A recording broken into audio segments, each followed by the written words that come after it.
est-ce que, de votre point de vue, Frédéric Réjean, il y a, du point de vue de l'historien que vous êtes, vous enseignez aussi à l'université, est-ce qu'il y a des progrès palpables et à quelle vitesse vont-ils ces progrès? À la vitesse de l'escargot ou alors peut-on y mettre sur le châssis un pilote automobile?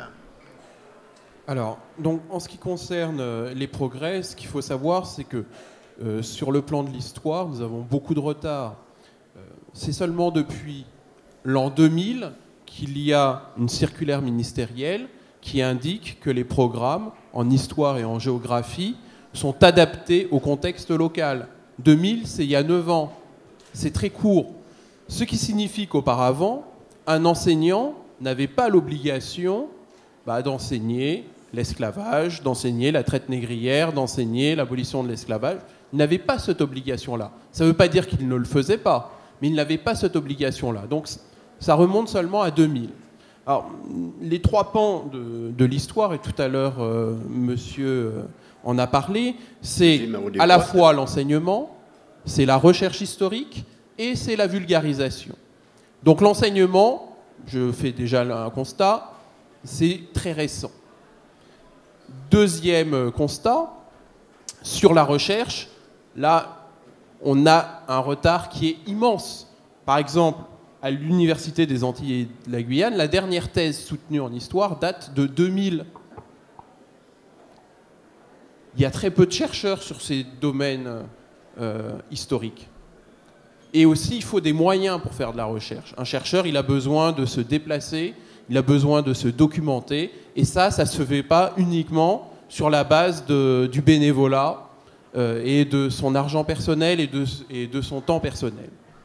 Enfin, troisième élément, sur la vulgarisation. Lorsque l'on voit l'offre en termes de livres d'histoire sur la question de l'esclavage, et surtout sur la question après l'abolition, parce que nos histoires ne se résument pas à la période 1635-1848. Et le constat que l'on fait, c'est que dans toutes les références que l'on a, notamment dans les discours pendant le mouvement de février-mars, c'est comme s'il y avait un trou de l'histoire entre 1848 et nos jours. Et cette partie de l'histoire est peu enseignée. Maintenant, concernant la partie 1635-1848, c'est-à-dire la période esclavagiste, il faut noter qu'il y a beaucoup d'ouvrages de vulgarisation historique destinés au grand public qui ont soit une vision partiale, soit une vision partielle de l'histoire. Il y a beaucoup d'éléments qui sont peu explorés. Par rapport à la question posée sur le métissage, dès le départ, il y a du métissage dans nos colonies. Et d'ailleurs, le métissage n'empêche pas la reconstruction de catégories de couleurs fondées sur la richesse économique. Mes travaux, par exemple mon ouvrage « Esclavage, métissage, liberté » montrent que les Blancs, en fait, les Blancs ne sont pas blancs. Les Blancs sont des hommes blancs qui se métissent avec des femmes soit amérindiennes, soit africaines. Au bout de deux ou trois générations d'immigration masculine blanche, eh bien, les gens apparaissent comme étant complètement blancs. Et si on faisait la généalogie de grandes familles béquées, de manière objective, on aurait de sacrées surprises. Et la pureté de la race, là, c'est quelque chose que l'historien peut démontrer que c'est une ineptie. Enfin, au-delà de ce que peuvent dire les généticiens qui affirment que les races n'existent pas, les généalogies des familles montrent un profond métissage des sociétés. Le métissage n'est pas une réponse. C'est pas une réponse. Pourquoi? Parce qu'à tout moment, on peut reconstruire des catégories. À tout moment. C'est-à-dire? Comment? C'est-à-dire? Des catégories fondées sur la richesse économique. D'ailleurs, il y avait un proverbe qui disait « Un mulâtre qui est riche est un blanc, un mulâtre qui est pauvre est un noir ». Donc, très rapidement, la perception que l'on peut avoir d'un individu peut... Vous savez, la richesse fait oublier la couleur des gens. Le maghrébin des cités, il n'a pas la même couleur que le magnat du pétrole. Généralement, on lui fait, comme on dit, un chèque en blanc. Voilà. Donc, l'histoire est un instrument, ce n'est pas une science exacte, mais je crois qu'il n'y a aucune science exacte, parce que à tout moment, des découvertes remettent en cause ce qui a été écrit dans le passé, mais il y a une nécessité de faire une recherche approfondie, objective, de vulgariser les résultats de cette recherche. Moi, j'ai été très surpris pendant le mouvement de LKP, en tant qu'historien, de voir la manière dont l'histoire a été instrumentalisée durant tout ce mouvement. Justement, on vous dit proche. Et pourquoi elle est instrumentalisée? Du LKP.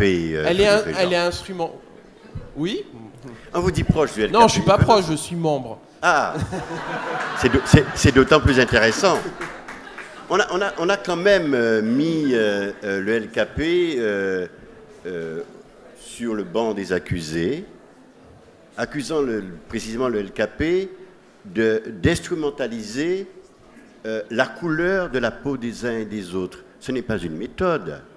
Quand on veut défendre précisément une société qui doit avancer, est-ce qu'on doit, certes, au-delà du constat, quand on l'a fait, on l'a dit au départ, et après, on a entendu des propos qui, certaines fois, n'étaient pas très flatteurs pour nous dans ce qui doit faire notre avenir, c'est-à-dire l'entente.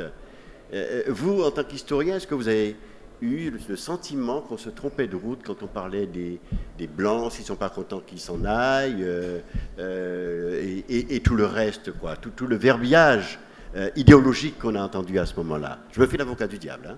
Là, il ne s'agit pas d'idéologie. Qu'il y ait une instrumentalisation, c'est clair. Il ne faut pas oublier que lorsque vous êtes dans un mouvement, vous vous servez d'un certain nombre de moyens qui permettent de mobiliser la masse. Ce qui doit interpeller le plus, c'est que la population se mobilise par rapport à ce discours. Enfin, je crois qu'il ne faut pas que ce soit non plus l'arbre qui cache la forêt. Enfin, le sentiment que j'ai, c'est les raisons pour lesquelles j'ai participé à ce mouvement, c'est un mouvement avant tout social, qui est lié à de profondes inégalités, et que ces inégalités sont encore, et ça c'est un constat que l'on peut faire, et la réunion organisée par Willy Angel au World Trade Center, enfin, il y avait quand même quelque chose, enfin, vous étiez à la tribune en place centrale, donc bon, en partie... Enfin, il est le représentant du capital en Guadeloupe. Tout à fait, oui. Enfin, bon, du patronat. Et, cette réunion était quand même révélatrice de l'état de la société.